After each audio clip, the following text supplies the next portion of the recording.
Here we go. We're going to make a pretzel wedge. I'll show you the 45 cut here at the end of the video. Get your sheet out. You've already let it thawed out for a day. Open her up. If you're using a dough ball, just stretch it out and kind of follow the same procedures.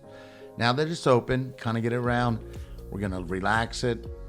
We're going to stretch this out, kind of like a shoebox. All right, now that we've done that, we can stuff this with whatever you want, but we're going to show the simple ham and cheese version here. Take your piece of ham, put it down. You'll notice I put it in the middle. I'm going to grab some of this mozzarella cheese, lay it out. Not too much, just kind of spread it out evenly, about 2 ounces.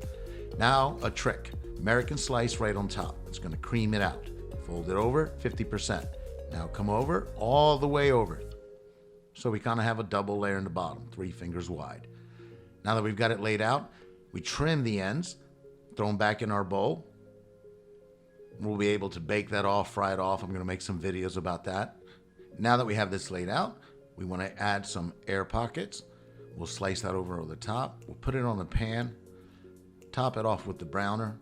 Can't put too much. Cut the air pockets in there. That'll let all that moisture and everything escape. Cover it up with some salt. Get it ready for baking. Once it comes out of the oven, top it off with some butter. Always add the butter right before you serve it. Smooth it all out. Give it a nice shine. Now you stack it on a 45 and you can call it a pretzel wedge. So the same fold technique can either be a stromboli if you cut it in the middle, or a 45, now you call it a pretzel wedge. You can grab the end, dip it in the sauce. There's many plate options available with one fold technique. So the sheet is very versatile, and this is the famous pretzel boli.